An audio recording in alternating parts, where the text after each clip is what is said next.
사랑하는 성도 여러분, 평안하십니까? 평안하신가요? 대림절 기간을 보내고 있습니다. 대림절은 오다라는 의미를 가진 라틴어에서 유래가 되었는데요. 세상은 12월 하면 마감하는 그런 달이지만 교회력으로 보면 12월 하면요, 새로 한 해를 시작하는 달이 됩니다. 이 땅에 정의와 평화, 생명의 왕으로 오신 아기 예수를 기다리는 절기이죠. 새로 시작하면서 주님을 대망하는 절기가 바로 대림절이라는 겁니다. 헨리 나우에는요, 이 대림절을 하나님의 아들이신 예수 그리스도께서 이 세상에 처음 오신 것을 기념하는 것이고, 이 세상 마지막 날에 다시 오실 그리스도를 깊이 묵상하는 절기라고 표하고 있습니다. 여러분들은 이 대림절에 예수 그리스도를 소망 가지고 기다리고 계십니까? 다시 물어볼까요? 예수를 기다리고 계십니까? 그럼 질문을 다시 바꿔서 한번 해보겠습니다. 예수님을 대망하여 기다린다는 것이 무엇을 의미할까요? 여러분들이 네라고 대답했는데요, 대망하며 기다린다, 이게 무슨 의미일까요? 어떻게 살아야 이 기간에 주님을 대망하며 사는 것일까요? 성탄 예배에 참석해 예수님을 예배하는 거요? 네, 좋습니다. 지금 생명운동 캠페인에서 행복 나눔을 진행하고 있는데요, 기부금을 내는 거요? 네, 좋죠. 그것도 어려운 사람들을 돕는 거니까요. 그런데요, 가끔은 주님이 날 위해 이 땅에 오셨는데, 그 하나님이 날 위해 이 땅에 낮고 천한 자리에 오셨는데 예배하고 기부를 한다 해도 왠지 부족한 마음이 느껴질 때가 있습니다. 여전히 어떻게 사는 것이 주님을 기다리고 대망하는 사람의 삶의 태도인지 모를 때가 많이 있다는 거죠. 헨리 나우엔의 고백을 통해 생각해 본다면, 이 대림절을 잘 보내기 위해서는요, 먼저 예수님께서 이 땅에 오신 이유를 잘 알고 그것을 기념해야 하는 것입니다. 그리고는 다시 오실 그리스도를 기다리며 우리의 삶을 되돌아볼 줄 알아야 한다는 것이죠. 오늘 본문은요, 예수님의 사역 초기의 일입니다. 이 땅에 오신 목적을 잘 표현하고 있는 구절이죠. 그 전에 갈릴리 지역에서 가르침과 치유 사역을 했지만, 실제적으로는요, 오늘 이 나사렛에 돌아와 당신의 사역의 목적과 사역의 계시를 공적으로 알리고 있는 것이죠. 이제 정말 주님이 사역하심을 세상에 알리는 장면이 오늘의 말씀이라는 겁니다. 그런데요, 여기서 의문이 하나 들더라고요. 왜 그 엄청난 시작을 나사렛, 예수님이 자라난 곳에서 선포했을까요? 여러분, 왜 그랬을까요? 여러분 어떻게 생각하십니까? 그래도 자라온 곳이니까 좀 인정을 받을 수 있으니까요. 국회의원들이 출마를 해도 고향에서 나오잖아요, 목사님. 최소한 가족들, 지금까지의 친분이 있던 사람들이 서포트해 줄 거라 기대를 해서 그런가요? 그런데요, 오늘의 본문은요, 무슨 단체장 선거에 나오는 것과는 사뭇 다릅니다. 그리고 그 분위기도 사뭇 다르다는 거죠. 24절에 보니까 예수님도 스스로 선지자들도 고향에서는 존경과 환영을 받지 못한다고 말씀까지 하십니다. 예수님은 이미 알고 계셨어요. 고향에서 환영을 받지 못한다는 사실을 알고 계셨습니다. 그런데 굳이 나사렛에 가셔서 왜 사역 선포식 같은 사역을 시작하는 그런 중대한 일을 자기 고향 같은 곳에서 하게 되었을까요? 저도 궁금하더라고요. 예수님이 예전에 너희가 알던 문짝이나 고쳐주는 사람이 아니다 라는 것을 말씀하려고 하셨는지 모르겠습니다. 하여튼 주변 사람들로 인정을 받지 못하게 됩니다. 더군다나 지금까지 알고 지냈던 자들이 예수님을요, 동네 밖 낭떠러지까지 끌고 가서 밀쳐 떨어뜨리려 합니다. 예수님이 간신히 피하게 되는 거죠. 자, 예수님도 잘 이해가 되지 않는데요. 왜 하필 인정받는 곳에서 사역 선포식, 사역을 개시하면 더 좋을 텐데 왜 그렇지 못한 곳에서 시작을 했는지 궁금한데요. 동네 사람들, 이 나사렛 사람들도 이해가 되지 않는 겁니다. 뭐 이런 사람들이 다 있습니까? 그죠? 예? 사역을 시작하겠다는 사람을 이렇게 죽이려 한단 말입니까? 이게 죽일 일입니까? 지금까지 지내왔던 정의라고는 찾아볼 수도 없고 아주 냉정하죠. 예? 어떻게 보면 너무하다는 생각이 듭니다. 혹시 저만 그렇게 생각하나요? 그 동네 사람들은 뭡니까? 그런데요, 오늘 그 이유가 오늘 본문의 말씀이 예수님의 정체성을 드러내는 장면이기 때문이라는 거죠. 그냥 사역의 선포식을 하는 것이 아니라 예수님이 누구인지를 보여주기 때문입니다. 바로 주님이 이 땅에 오신 이유가 될 겁니다. 예수님은 안식일에 회당에 들어가셔서 사서에게 부탁해서 받은 구약의 한 부분인 이사야의 글을 읽기 시작합니다. 주의 영이 내게 임하셨도다. 주께서 내게 기름을 부으심은 가난한 자들에게 기쁜 소식을 전하게 하심이라. 주께서 나를 보내심은 포로된 자들에게 해방을 선포하고 눈먼 자들에게 다시 보게 함을 전파하며 눌린 자를 자유롭게 하고 주의 은혜의 해를 전파하게 함이니라. 예수님께서 이사야를 인용해서 선언을 하고 계시는 거죠. 여기까지는 괜찮았습니다. 유대인들도요, 귀가 닳도록 읽어왔던 부분이니까요. 토를 달 사람이 아무도 없습니다. 그런데요, 저희가 읽지는 않았지만 21절에 예수님은 이 글이 오늘 너희 귀에 응하였느니라 라고 말씀을 이어가십니다. 우리가 보기에는요, 예수님이 성경을 인용하면서 본인의 사역의 사명을 알리는구나 이 정도로 생각할 수 있는데요, 그렇게 쉬운 문제가 아니라는 거죠. 실은 이 부분이 바로 유대인들이 부푼 희망과 기대를 걸고 수백 년 동안 읽어온 메시아 대망 구절이라는 겁니다. 그럼 이야기가 어떻게 진행됩니까, 여러분? 예수님이 바로 자신들이 그토록 기다렸던 메시아임을 선포하는 장면이 되는 거죠. 유대인들도요, 아주 메시아를 열렬히 기다렸습니다. 왕으로서 이 땅에 와서 모든 억압받는 자들을 구원하는 그런 정치적인 메시아를 기다렸는지도 모르겠습니다. 그런데요, 오랫동안 목수일을 하면서 부탁받은 대로 이 집 저 집 찾아가서 문짝이나 고쳐주던 그런 일을 하던 예수가 자신들이 기다렸던 메시아라니 도저히 믿을 수가 없는 거죠. 기대하고 있는데요, 아직 그 기대가 성취될 기미조차 보이지 않고 있는 그때 기대가 허물어지는 순간이라는 겁니다. 지금까지 자신들과 같이 평범하게 지내던 그 형제가 갑자기 자신이 메시아라고 하는 거예요. 말씀의 맥락을 보니까요, 나사렛 동네 사람들이 아예 이해가 되지 않는 건 아니더라고요. 이해가 되죠. 그렇게 메시아를 기다렸기 때문에 예수님이 메시아라고 하니까 죽이려고 하는 겁니다. 자, 예수님이 이 땅에 오셨는데요, 모든 사람들이 그 예수를 메시아로 여기지 않는 겁니다. 그 이유는요, 자신들이 바라던 메시아의 상, 이미지가 아니었기 때문이죠. 갑자기 이런 생각이 들더라고요. 지금 우리가 기다리던 메시아의 이미지가, 메시아의 상이 혹시 우리가 우리 입맛대로 만들어낸 메시아가 아닌지, 2000년 전의 사람들처럼 우리가 입으로는 메시아를 대망한다고 하는데 그 메시아가 우리가 스스로 만들어낸 그런 이미지는 아닌지 말입니다. 예수님은 여전히 마구간에서 사람들의 외면 속에서 계시진 않는가 하는 생각입니다. 오늘 사건이요, 예수님께는 처음 겪는 일은 아니었습니다.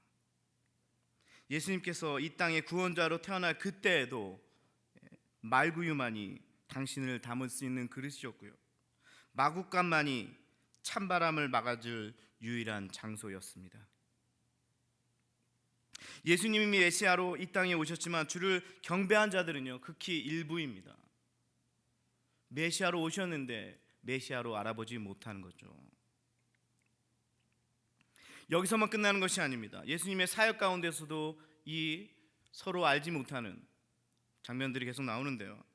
예수님이 오병이어로 5천 명을 먹이고요. 날 때부터 눈먼 자를 고치시니까요.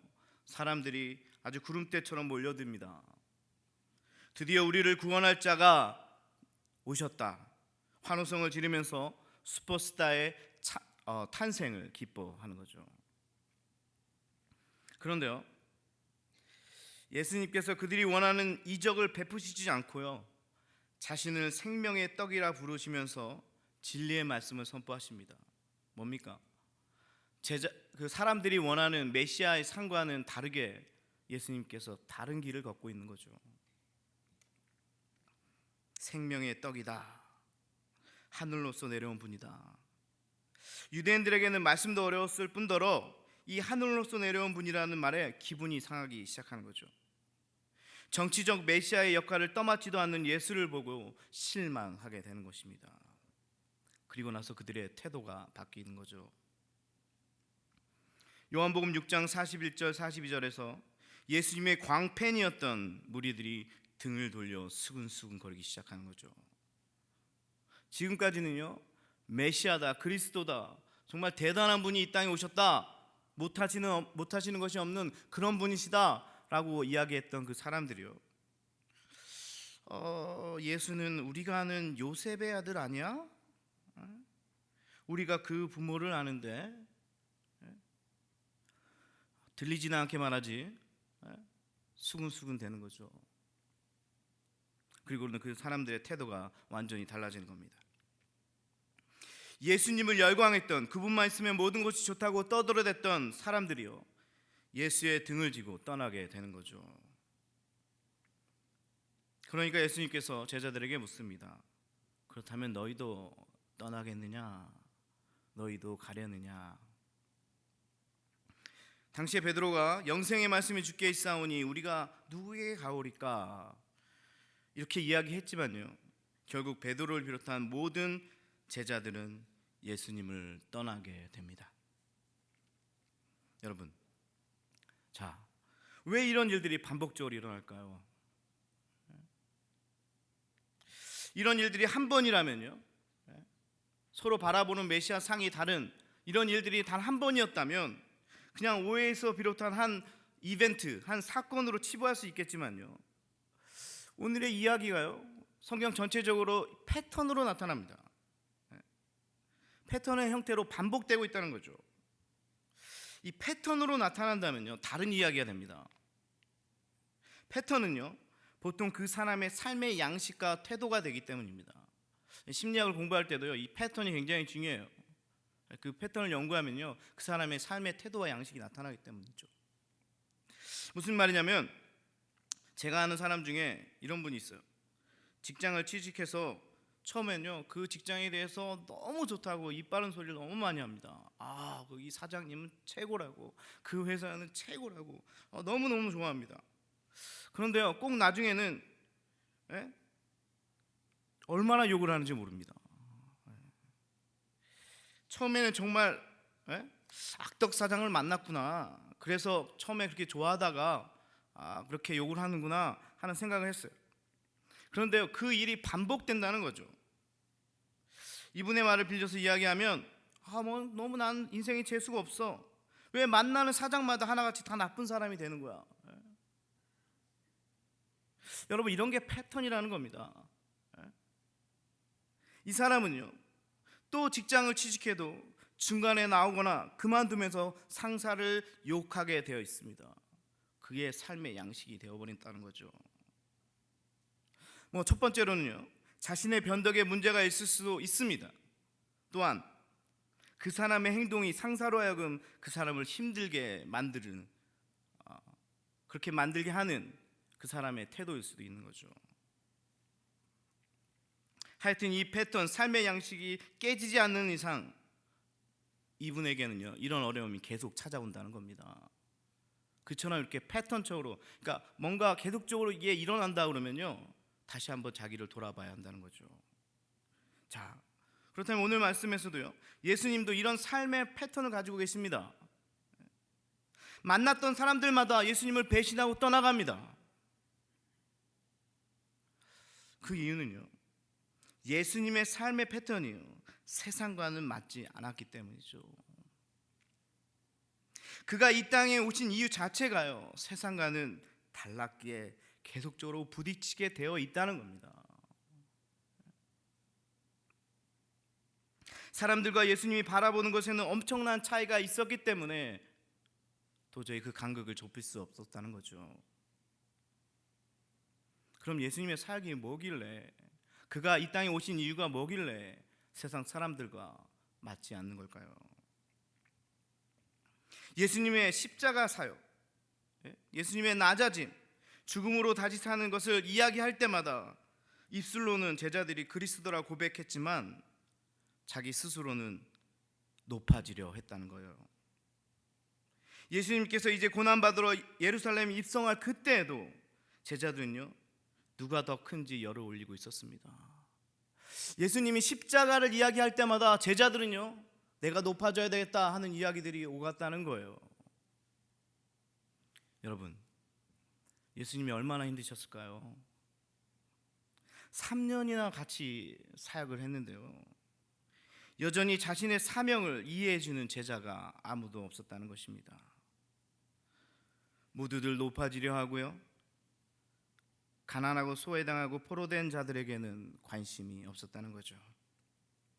아니, 제자들에게도 가난하고 소외당하고 포로된 자들에게 관심이 있었는지는 모르겠습니다. 그러나 이를 해결하기 위해 십자가에서 죽어야 한다는 것은 받아들일 수 없었다는 거죠. 정치적인 메시아가 돼서, 왕이 돼서 그들을 구원하기를 바랐던 것입니다. 여러분, 여기에 엄청난 차이가 있습니다. 예수님은 그들을 위해 십자가에서 죽어야 한다고 해도 아무도 듣지 않는 거죠. 그게 주님께서 이 땅에 오신 이유인데요, 사람들은 그것을 받아들여야 하지 않는 겁니다. 아무리 이야기해도 자기들의 목적이 아닌 예수님이 이 땅에 오신 이유에 관심이 없었던 겁니다. 왜냐? 자기들의 목적이 아니니까요.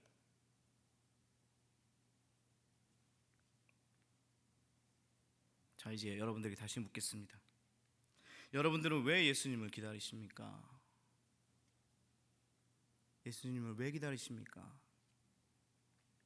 주님이 여러분에게 뭘 해주셨는데요? 예수님 믿었더니 가정이 화평하고, 예수님 믿었더니 사업이 잘 되고, 예수님 믿었더니 자녀들이 좋은 학교, 좋은 직장에 취직하고, 예수님 믿고 교회 다녔더니 마음이 평안이 오기 때문에 예수님을 기다리십니까? 아니면 이를 기대하면서, 나도 이렇게 될 것을 기대하면서 예수님을 기다리고 있지는 않으십니까? 그렇다면요, 여전히 여러분들과 예수님과는요, 엄청난 간극이 존재하는 겁니다. 여러분의 삶과 예수님의 삶과는요, 엄청나게 다르게 삶의 태도가, 삶의 패턴이 나타나게 될 것입니다. 예수님을 배반하고 십자가상으로 내몰았던 2000년 전의 사람들과 다를 게 없다는 거예요. 결국 이런 관계의 끝은요, 파탄뿐일 것입니다. 만약 여러분들이 예수님을 그런 목적으로 기다리고 계신다면요, 여러분들과 예수님과의 관계는요, 이미 무너져 있는 겁니다. 웹상에 있는 시 한 편을 좀 소개하고 말씀을 좀 이어가겠습니다. 이 대림절에 다시 한번 생각하게 하는 시더라고요.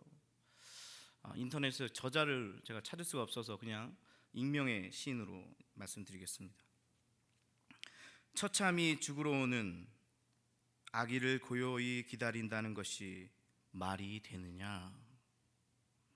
처참히 죽으러 오는 아기를 거룩히 기다린다는 것이 말이나 되느냐? 처참히 죽으러 오는 아기를 은혜라며 기다린다는 것이 말이나 되느냐? 이제는 오지 말라. 더 이상은 오시지 말라. 오시지 말라. 제발. 요즘에도요, 대림절만 되면, 이 대강절 시즌에 되면요, 새 시대를 향한 간절한 열망으로 평화의 왕인 아기 예수를 기다리지만요, 막상 예수가 탄생한 이 성탄절에 예수를 볼 수 없습니다. 산타클로스와 휘황찬란한 세속 문화가 지배하는 예수 없는 성탄절이 된 지 벌써 오래되었습니다. 낮아짐을 원하지도 않으면서, 낮아지려 하지도 않으면서, 희생을 원하지도 않으면서 아기 예수를 기다린다는 것이 무엇이 의미가 있겠습니까? 아기 예수조차도요, 자신을 대속물로 내어주기 위해서 이 땅에 오셨는데요, 그분이 이 땅에 오신 진정한 뜻을 이해하지 못하는 한 예수님께 미안해서라도 이 시인처럼 차라리 오시지 말라라고 외쳐야 하는 게 아닐까요?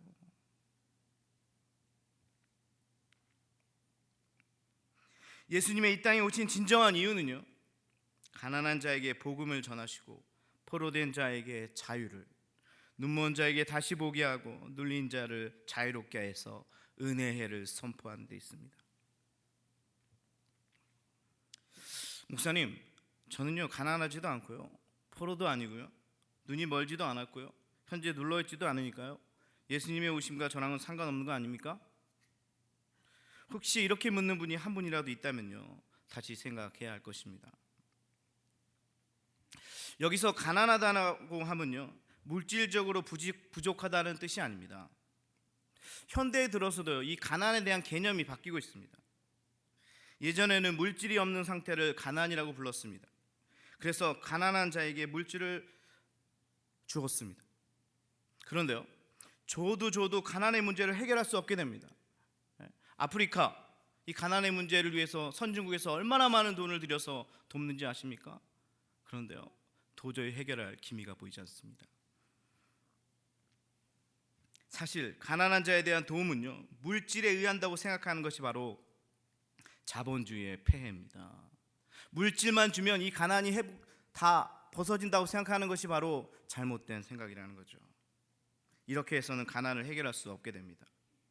그래서 요즘의 학자들은요, 고민하면서 가난에 대한 재해석을 하기 시작합니다.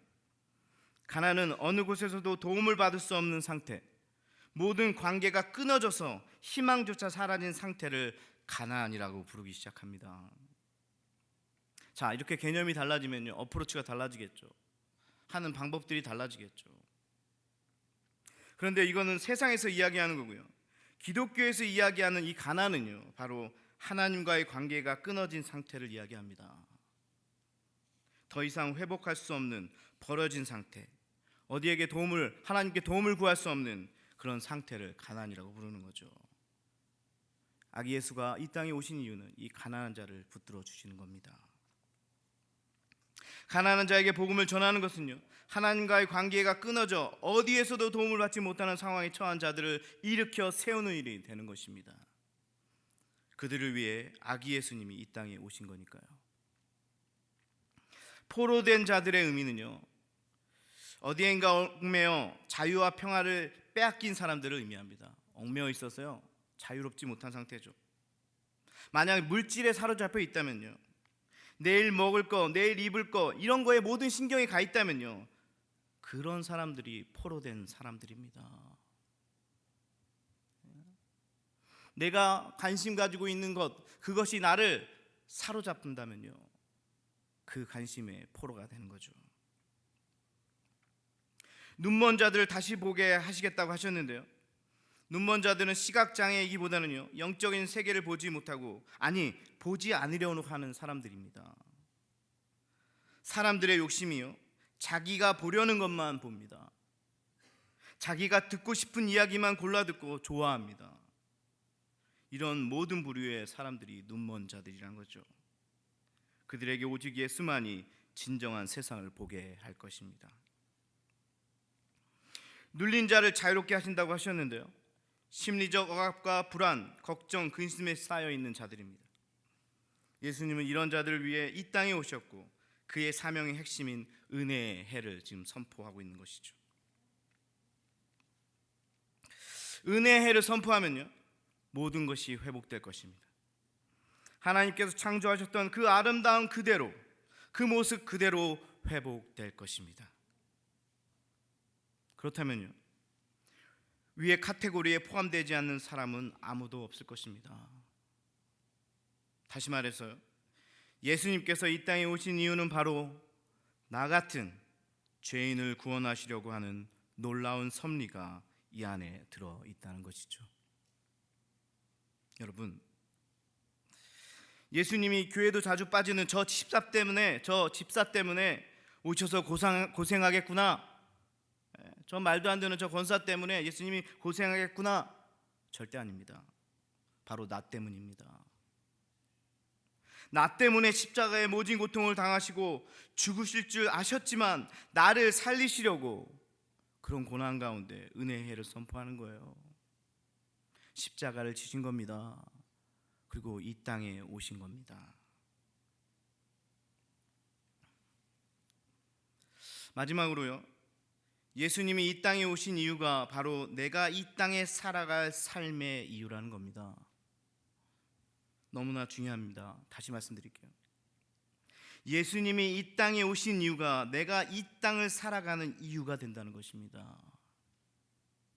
여러분, 이 두 부분이 같아야 되는 거예요. 그래야 그분과의 간극을 줄일 수 있게 되는 것입니다. 예수님은 낮아지고 남을 세워주시는데 우리는 높아지려고 하고 남을 이기려고 하고 서려고 한다면 예수님과는 한없이 멀어지게 되는 거죠. 여러분이 기다리는 분이 예수가 아니라 우상을 소망하며 기다리고 있다는 것입니다.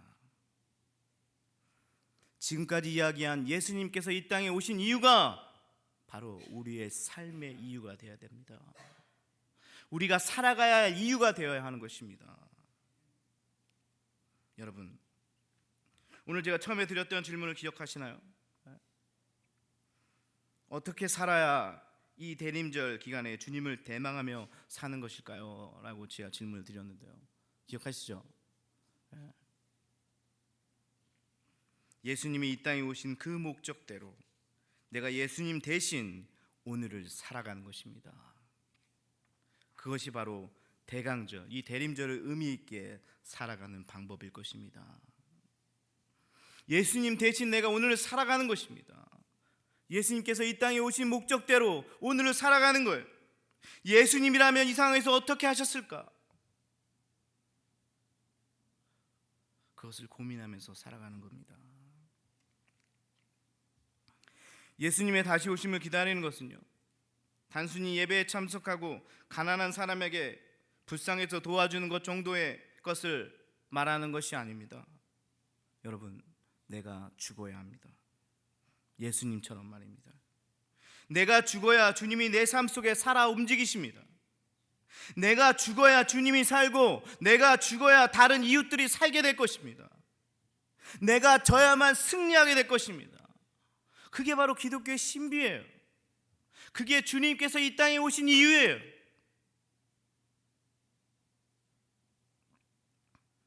이제 일주일이면 성탄절이 다가오는데요, 여러분들 이 성탄을 어떻게 준비하시겠습니까?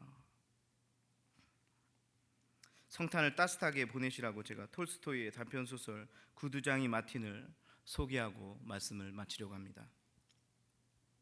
주인공 마틴은요, 낮에는 지하 단칸방에서 열심히 구두선을 하고 밤이면 열심히 성경을 읽는 가난하고 경건한 신자였습니다. 그런데 어느 쉬운 날 마틴이 성경을 읽다가 잠이 듭니다. 하나님께서 꿈을 통해서 마틴아, 내가 내일 너에게 찾아갈게. 다음날 마틴은 설레는 마음으로 주님을 기다립니다. 주님이 나를 찾아오신다니 그는 너무나 기뻐서 방 청소도 깨끗이 하고 모든 것을 단정하게 하고 주님을 기다리는데요, 주님이 오시지 않는 겁니다. 그런데 갑자기 창문 밖으로 늙은 청소부가 추위를 떨면서 거리를 쓸고 있는 것을 봅니다. 마틴은 그를 불쌍히 여겨서 그를 자신의 방으로 데려와서 몸을 녹여주고 따뜻한 차 한 잔을 대접합니다. 청소부를 보낸 후 마틴은요 다시 주님을 기다리는데요, 주님은 오시지 않고 아기를 안고 추위에 떨고 있는 한 여인이 지나가는 것을 봅니다. 마틴은 그녀를 데려와서 따뜻한 수프를 대접하고 자신의 낡은 외투로 아기와 엄마를 감싸주고 아기 우유값 하라고 얼마를 더 얹어줍니다. 여인이 떠나간 후 마틴은 또 주님을 기다립니다. 이제 날이 저물어 가는데 왜 주님이 오시지 않을까? 그때 갑자기 어디선가 비명소리가 들립니다. 한 소년이 배고파서 사과를 훔치다가 주인에게 들켜서 매를 맞고 있는 장면이었습니다. 마틴은 뛰어나가서 그 주인에게 말합니다. 제가 대신 사과값을 지불할게요. 가게 주인은 소년을 용서해 주었고 그 소년은 마틴에게 고맙다고 인사하고 사라집니다. 이제 어느덧 밤 11시 12시가 되어갑니다. 마틴이 기다리던 주님은 끝내 오시지 않는 거죠. 왜 주님이 오시지 않았을까? 마틴은 못내 아쉬워하면서 성경을 퍼들었습니다. 그때 말씀이 마태복음 25장 40절입니다. 임금이 대답하여 가라사대 내가 진실로 너희에게 이르노니 너희가 여기 내 형제 중 지극히 작은 자 하나에게 한 것이 곧 내게 한 것이니라. 잠시 후 자신이 그날 도와주었던 사람들이 차례대로 나타납니다. 청소부 할아버지, 굶주린 여인, 아기, 배가 고파서 사과를 훔친 소년. 그러더니 그들 배후에 주님의 음성이 들립니다. 그들이 바로 나였느니라. 주님은 바로 작은 자의 모습으로 마틴을 찾아왔다는 이야기입니다.